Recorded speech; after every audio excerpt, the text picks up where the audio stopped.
A paz do Senhor Jesus, que bom estarmos juntos mais uma vez para estudar as profecias bíblicas.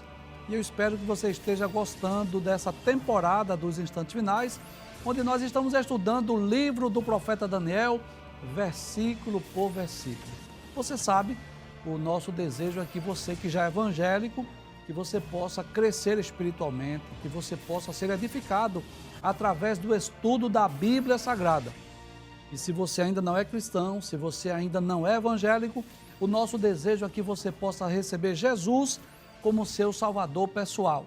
Em João capítulo 3, versículo 16, a palavra de Deus nos diz: porque Deus amou o mundo de tal maneira que deu o seu Filho unigênito, para que todo aquele que nele crê não pereça, mas tenha a vida eterna. Que Deus te abençoe, que as bênçãos de Deus continuem sendo derramadas sobre você, sobre a sua família. Seja muito bem-vindo aos Instantes Finais. E eu gostaria de solicitar aos nossos queridos telespectadores que são alunos dessa aula de escatologia no lar, eu gostaria aqui de fazer esse pedido, Se você tem sido abençoado através da programação da Rede Brasil, se você tem sido abençoado através dos Instantes Finais, por gentileza, divulgue o nosso programa para familiares e amigos, talvez que estejam em outros estados ou até mesmo em outros países. Fale sobre a nossa programação para que um número maior de pessoas possam ouvir a mensagem da Palavra de Deus através da Rede Brasil de Comunicação. Se você deseja entrar em contato conosco, enviar a sua crítica, a sua pergunta, a sua opinião, a sua sugestão para nós, anote aí o WhatsApp do programa, é o 994661010. Muito bem, se você está acompanhando o nosso programa diariamente, você sabe que nós estamos estudando o capítulo 7 do livro de Daniel. Nos programas anteriores, nós estudamos apenas 4 versículos, que foram os versículos de 1 a 4, e hoje nós vamos dar continuidade ao estudo desse capítulo. Mas antes, como nós sempre fazemos aqui no programa, antes de nós iniciarmos o assunto do dia, nós sempre fazemos uma recapitulação, para que você que já assistiu, você possa rever, recapitular, relembrar, e se você ainda não teve a oportunidade de ver, pelo menos você tem uma ideia do que nós estudamos. Vamos recapitular rapidinho. Primeiro vamos abrir a tela principal do capítulo 7. Isso. Capítulo 7 são as visões e os sonhos de Daniel, A visão daqueles 4 animais simbólicos que representam 4 grandes reinos ou 4 grandes impérios. Vamos recapitular os versículos 1 a 4, por gentileza? Pode passar o texto. Então nós vimos aí no versículo 1 que no primeiro ano de Belsazar, era mais ou menos 555 a.C., Daniel na sua cama teve sonho e visões, e ele escreveu o sonho e relatou a suma das coisas. Então, Daniel já tinha aí uma média de 70 anos de idade, e é como se ele tivesse aí amanhecido o dia, ele tivesse aí sentado e escrevendo as visões, os sonhos que ele teve de noite. E eu quero lembrar aqui, traz a tela por gentileza, uma informação que nós já trouxemos aqui, mas eu quero relembrar. Até o capítulo 6, é Daniel quem interpreta os sonhos e as visões dos reis da Babilônia. A partir do capítulo 7 é Daniel que tem sonhos, é Daniel que tem visões. E quando Daniel não entende, é um anjo de Deus que vem para interpretar. E quais foram esses sonhos e essas visões? Pode passar o texto, versículo 2. Daniel a princípio estava naquela visão olhando e ele viu que havia 4 ventos do céu combatendo no mar grande. E nós já dissemos aí que esses 4 ventos combatendo no mar, eles representam 4 reinos ou 4 impérios. E estavam combatendo, nós já explicamos, porque esses impérios surgiram no mundo não de forma democrática, mas através do uso da força, da imposição, através de estratégias de guerra, de invasões estrangeiras. Foi assim que esses 4 impérios surgiram. Pode passar o texto, versículo de número 3. No versículo 3, Daniel viu aí 4 animais, diz que eles eram grandes. Esses 4 animais tanto representam reis como reinos, governos e impérios, e eram diferentes um do outro, né? O leão com asas de águia, um urso com 3 costelas entre os dentes, um leopardo com 4 cabeças e 4 asas, e um animal terrível, espantoso e muito forte, que tinha 10 chifres. Foi isso que Daniel viu. A partir do versículo 4, nós já começamos a explicar sobre os animais. Pode passar a tela. Versículo de número 4. Pode passar, por favor, isso? Nós já explicamos esse primeiro animal, que representa tanto o rei Nabucodonosor, como representa a própria Babilônia. Traz a tela, por favor, para eu lembrar uma informação aqui. Mostra, por gentileza, aquela tela que tem a estátua e os 4 animais, por favor. Isso. Abre a tela muito bem. No programa anterior, nós já explicamos, né, essa representação dos impérios no capítulo 2, sendo apresentada ao rei Nabucodonosor em sonhos como materiais de uma grande estátua. E foi apresentada a Daniel no capítulo 7 como sendo animais. Qual é a diferença? É que no capítulo 2, Deus mostrou ao rei Nabucodonosor o aspecto político. E no capítulo de número 7, Deus mostrou a Daniel as características, não é, dos impérios, no sentido de falar sobre o estado moral e religioso, espiritual desses grandes impérios, os aspectos morais e religiosos. Então, observe aí que a Babilônia, ou o próprio rei Nabucodonosor, na estátua é apresentado como a cabeça de ouro, que fala do seu apogeu, da sua riqueza, das belezas de Babilônia. Mas a Daniel, Deus mostrou um leão com asas de águia, que fala exatamente sobre o exército, o poderio do exército de Babilônia e a sua agilidade. Inclusive, no programa anterior, nós lemos algumas profecias, né, lá de Deuteronômio 28. Pode trazer a tela, por favor. Deuteronômio capítulo 28, lá de Jeremias, lá do livro de Abacuque, capítulo 1, versículo 8, onde nós vimos que Deus já havia predito, né, séculos antes, que esse reino que iria sucumbir o povo judeu, ele era representado também pelas asas de águia ou pelo próprio leão. Nós vimos essas profecias no programa anterior. Então, nós já explicamos esse primeiro animal. Volta ao versículo 4 novamente, que foi o último texto que nós estudamos, por favor. Isso. Aí diz que o primeiro era como leão e tinha asas de águia, fala do poderio do exército da Babilônia, bem como a agilidade desse exército. O texto diz, Daniel viu e olhou que foram arrancadas as asas, exatamente aquele período em que Nabucodonosor tornou-se como animal, saiu do trono, ficou recebendo orvalho do céu, comendo pasto como boi, né? Vimos também que depois ele foi levantado da terra e posto em pé como um homem.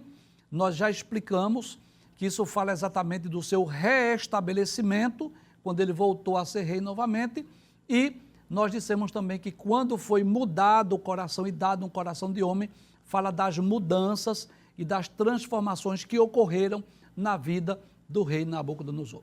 Bem, estudamos, pode trazer a tela, por favor, até o versículo de número 4, e a partir de hoje nós vamos estudar, a partir do versículo 5, vamos estudar mais 2 animais hoje, ou 2 impérios, ou 2 reinos. Deixa eu falar aqui nessa câmera.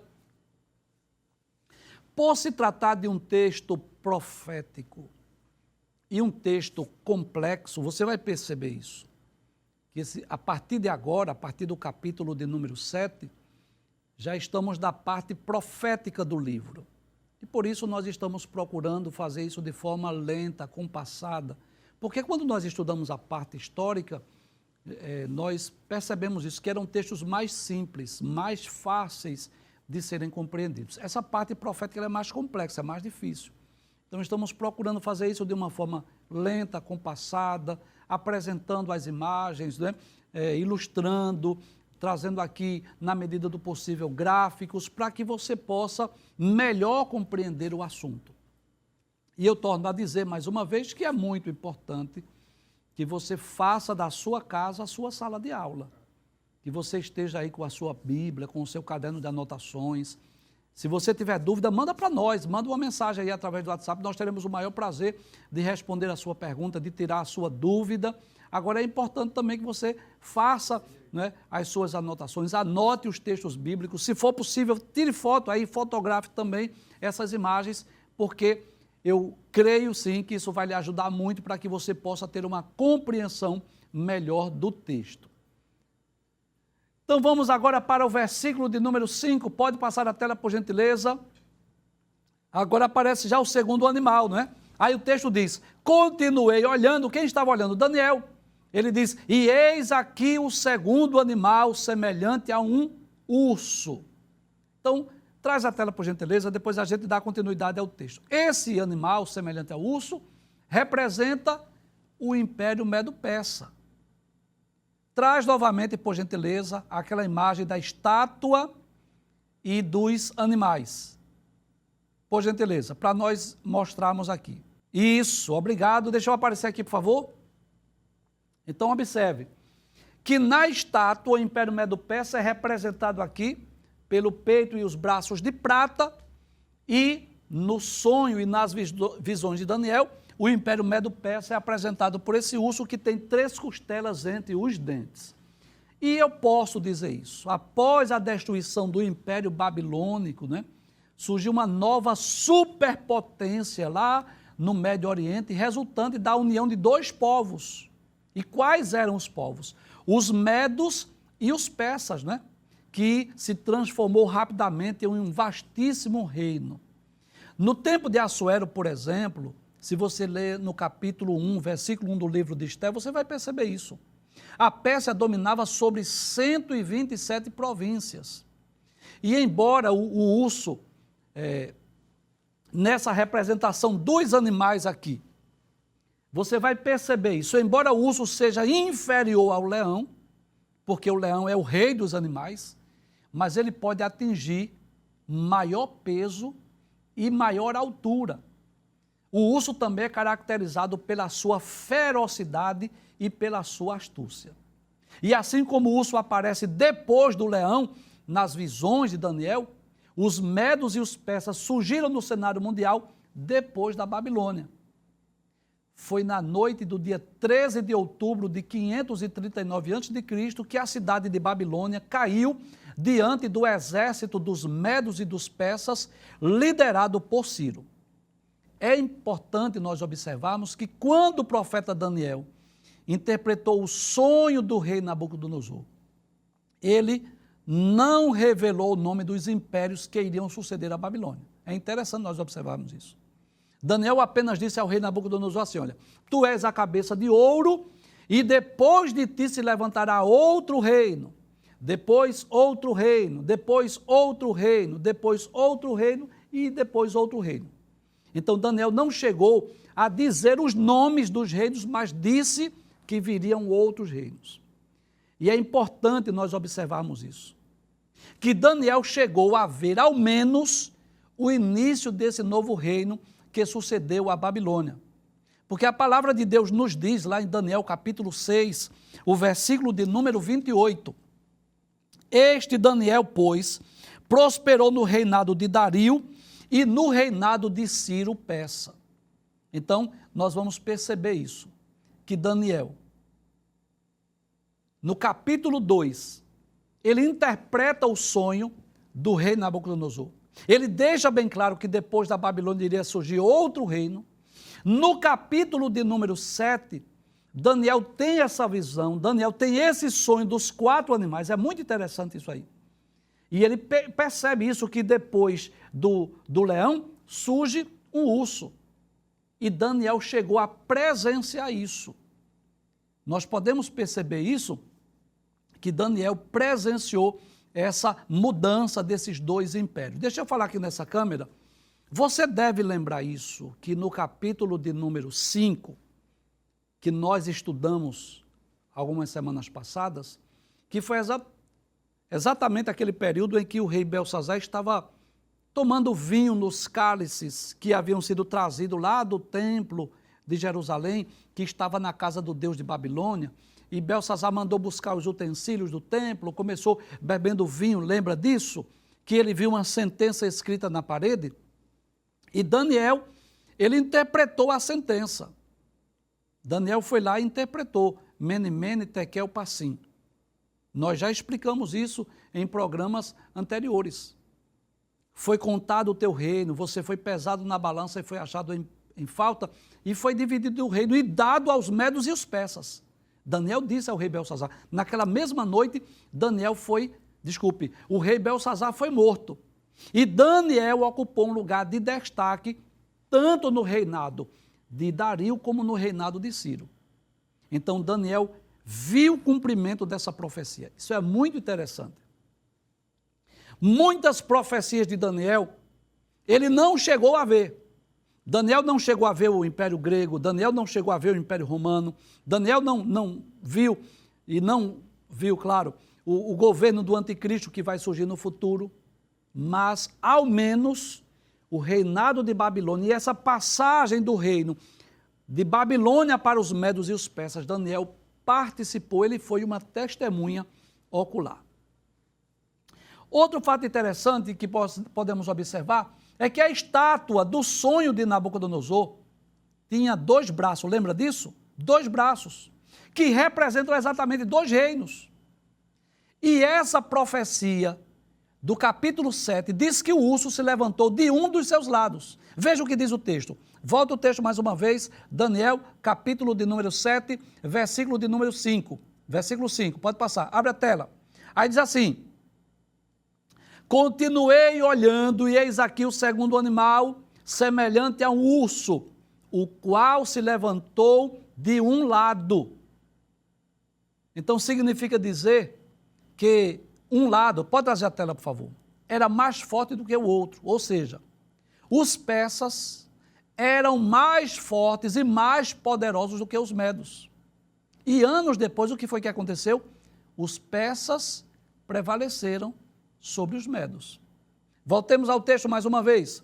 O texto diz ainda: tendo na boca 3 costelas entre os seus dentes. Traz a tela, por favor. Então, isso fala das 3 principais conquistas dos medos e dos persas. E quais foram essas 3 principais conquistas? A Lídia, que ocorreu por volta do ano 546 a.C. A Babilônia, que ocorreu por volta do ano 539, naquela noite que Belsazar foi morto, nós já dissemos, e o Egito, que ocorreu por volta do ano 525. Vamos ver isso no mapa para facilitar?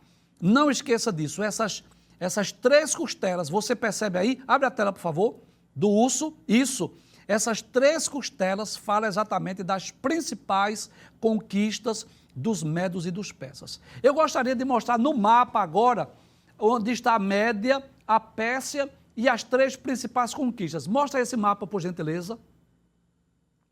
Isso, pode trazer aqui, por favor. Né? Então, esse mapa vai... Deixa eu aparecer aí, por favor. Então, você vai observar aqui que essa parte extensa aqui, essa área verde aqui, fala exatamente da Média, né? Olha aqui, a Média.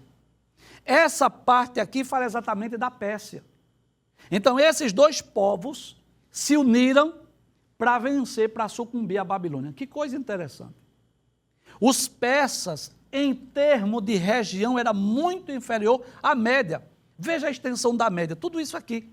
Os persas, uma extensão bem menor, mas com exércitos mais poderosos.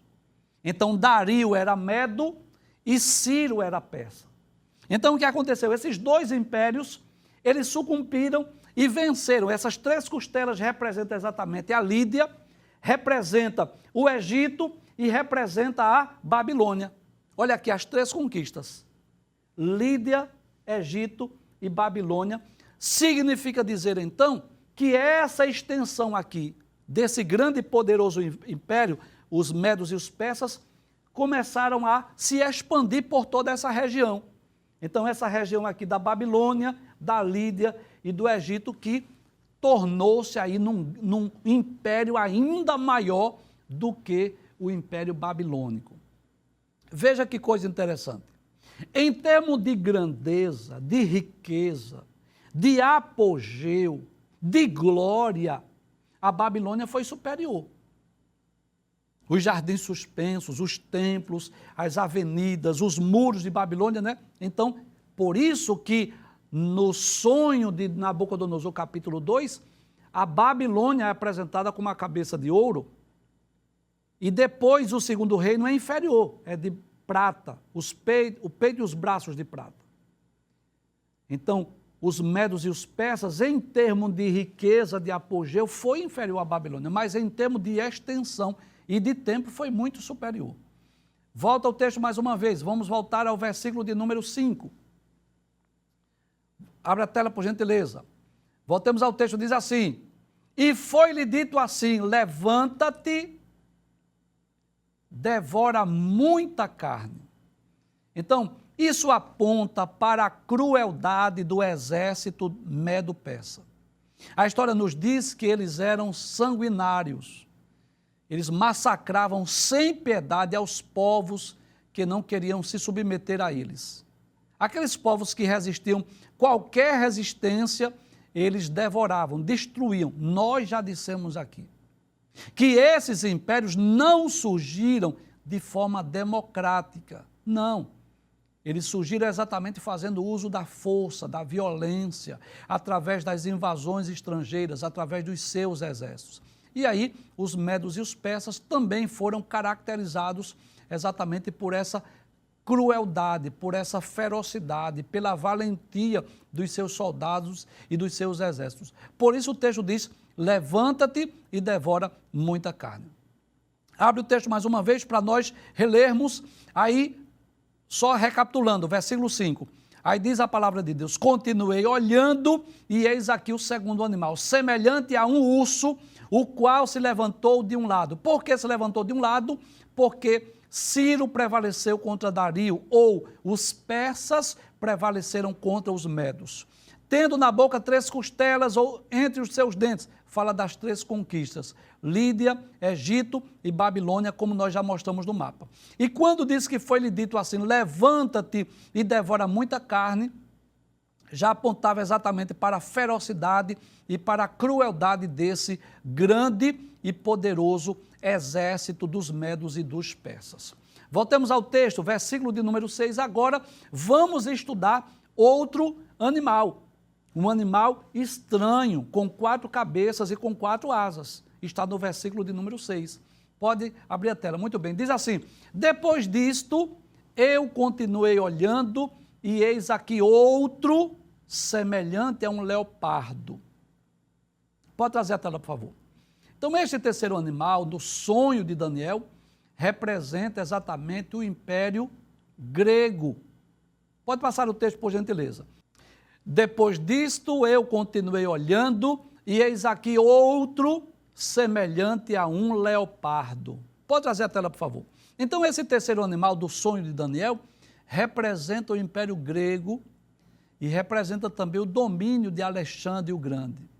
E assim como o leopardo é um animal feroz, um animal carnívoro, notável por sua velocidade, por sua agilidade, por seus movimentos rápidos, o reino que subjugou os medos e os persas, ele é identificado também nominalmente como o Império Grego, o grande e poderoso Império de Alexandre o Grande, ou também conhecido como Alexandre Magno, que foi um dos maiores gênios militares de todos os tempos.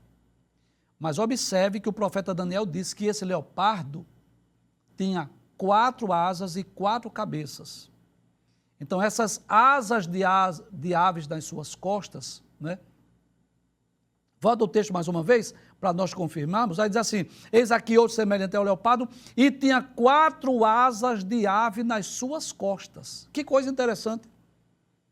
Pode trazer a tela, por favor. Um leopardo já é, por natureza, um animal muito veloz. Ele pode atingir até uma velocidade de 58 km por hora. Agora, imagine esse leopardo com 4 asas. Então, essas 4 asas apontam exatamente para a velocidade das conquistas de Alexandre, que em menos de uma década criou o maior império que o mundo já tinha conhecido. Não há outro exemplo em tempos antigos de um movimento tão rápido e vitorioso como o do exército de Alexandre o Grande. Seu exército era altamente treinado, e é interessante que os historiadores dizem que ele utilizava, a princípio, uma espécie de uma guerra relâmpago. Aquela guerra rápida que pega os inimigos de surpresa nos ataques. As vitórias de Alexandre e da Grécia nem sempre ocorreram porque eles tinham o maior exército ou porque ele tinha mais poderio bélico, não. É porque ele era um grande general, ele era um grande estrategista de guerra e vencia através de quê? De ataques repentinos. Eles atacavam os exércitos, as nações inimigas, de que forma? De surpresa. Assim como o leopardo, né? Que ficava de tocalha, fica ainda, né? Esperando a ocasião para o ataque. E o ataque de um leopardo, ele é muito rápido, ele é muito veloz. E é interessante como Deus mostra a característica desse animal com a característica dos reinos que iriam suceder. Um fato interessante que nós podemos observar é que, digamos que hoje, é uma suposição, é uma ilustração que eu vou fazer. Digamos que hoje, se alguém quisesse ilustrar os grandes impérios, conhecendo a história dos impérios, quisesse ilustrar com os animais e, digamos, que este teólogo, este desenhista, esse pintor ilustrasse com esses animais, não era de causar admiração. Por quê? Porque primeiro ele iria conhecer as características desses grandes impérios para depois ilustrar em animais. Mas observe que foi o inverso.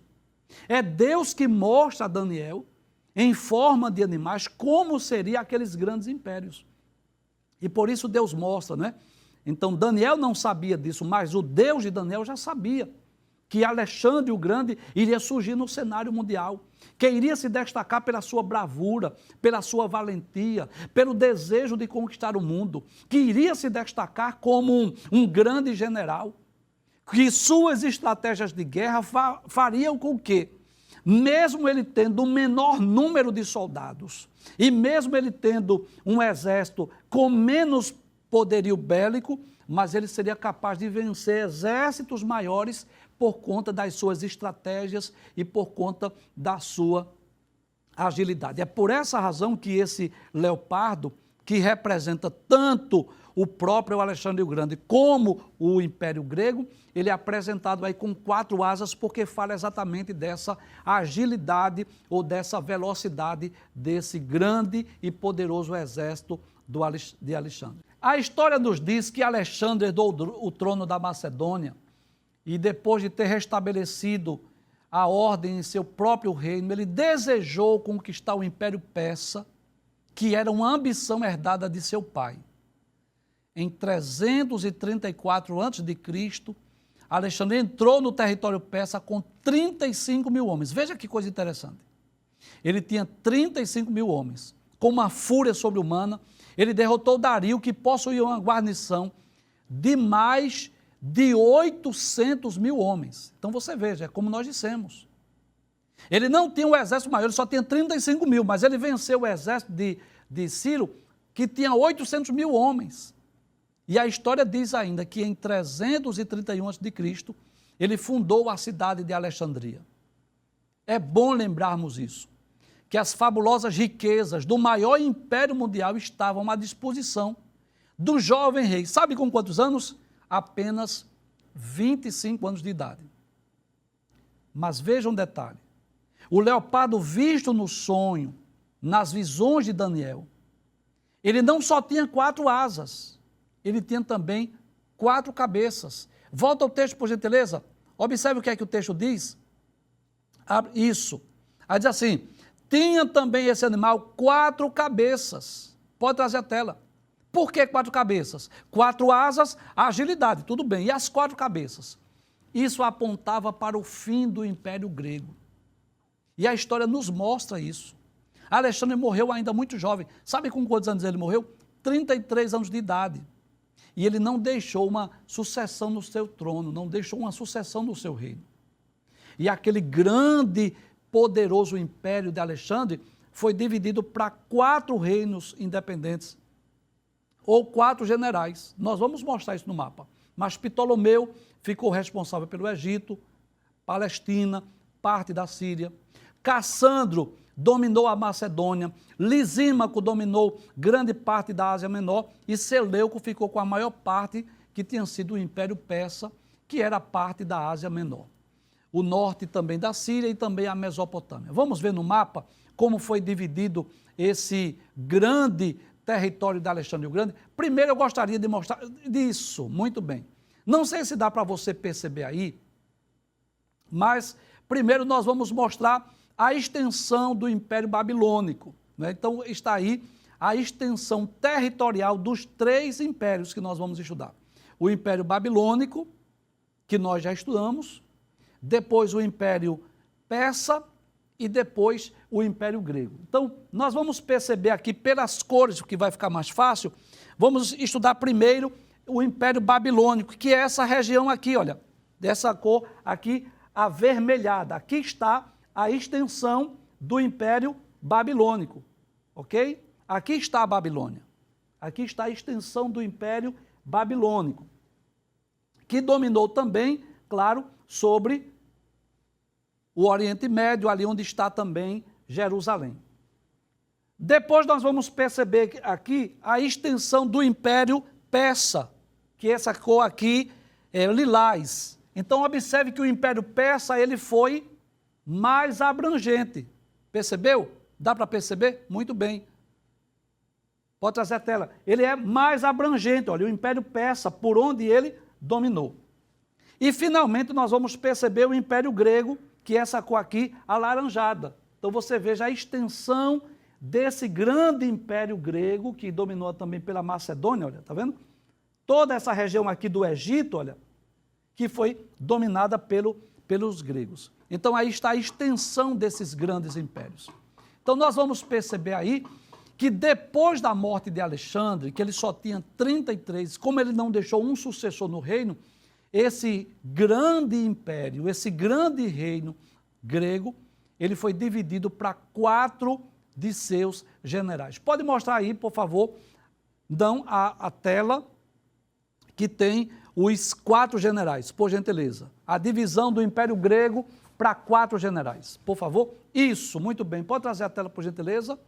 Então, aqui está uma imagem, claro, meramente ilustrativa de Alexandre o Grande, que morreu com apenas 33 anos, por coincidência, a mesma idade de Cristo.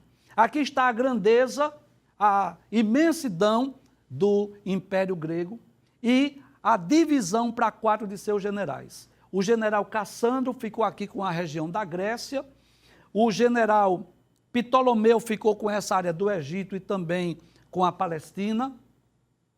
Lisímaco ficou aqui com a extensão da Ásia Menor e Seleuco ficou exatamente com essa extensão aqui da Pérsia. Então, o grande reino de Alexandre foi dividido para 4 de seus generais. Voltemos ao texto mais uma vez. Finalmente, veja o que diz o texto bíblico. Isso, versículo 6, aí diz assim, e foi-lhe dado domínio.